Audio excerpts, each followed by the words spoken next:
Aujourd'hui, on revient sur la semaine passée puis on va réfléchir à notre capacité d'emprunt.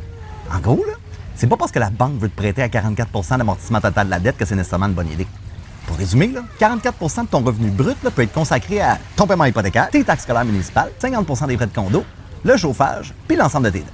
Revenu brut, là, pas net. Fait que, premièrement, là, après impôt, il t'en reste beaucoup moins. En plus, il y a plein de dépenses qui sont pas considérées dans ces ratios d'endettement-là. Ton téléphone, ton Internet, ta TV, assurance de char, assurance vie, invalidité, assurance maison, ton épicerie, ton essence, le déneigement, le traitement de gazon. Regarde, la liste est longue pour vrai. Là. Fait que plutôt, là, ton char est payé, là, tes cartes sont claires. Puis là, tu te dis, gars, moi, je peux payer ça, là, 2200$ de loyer. Qu'est-ce que tu fais quand ton char est pète? Parce que ton char va pas te durer 25 ans. Là. Tu vas t'acheter un Cavalier Z24 1994 à 1500$ que tu vas parker devant ta maison à 750 000.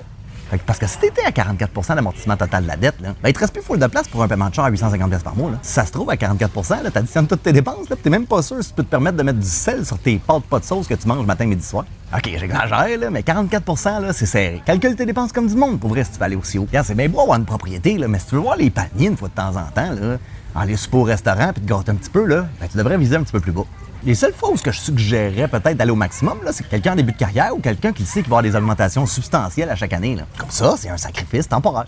Tu le sais que ta situation va s'améliorer. Parce que la chose que tu achètes ta maison, là, ton loyer, là, il est pas mal figé dans le temps. À moins que tu refinances, là, ton montant de paiement va pas mal rester pareil le restant de tes jours. Fait que quand les gens vont être rendus avec des loyers à 3500$ par mois, puis toi, tu vas payer ta grosse maison 2200$, là, ben c'est toi qui vas être crampé, puis qui va manger du steak à tous les soirs, puis qui va pouvoir boire du rhum dans des noix de coco. Je sais que ça fait beaucoup de jasage, là, mais si je peux résumer la vidéo en une phrase, là, c'est achète pas au maximum de ta capacité d'emprunt. 44 là, c'est un seuil de protection pour les banques. Là. C'est pas un chiffre qui va te garantir une qualité de vie décente. Là. Fait que si tu veux qu'on regarde ta capacité d'emprunt réelle, là, ben appelle-moi, là, ça va me faire plaisir de t'aider. Sur ce, merci beaucoup.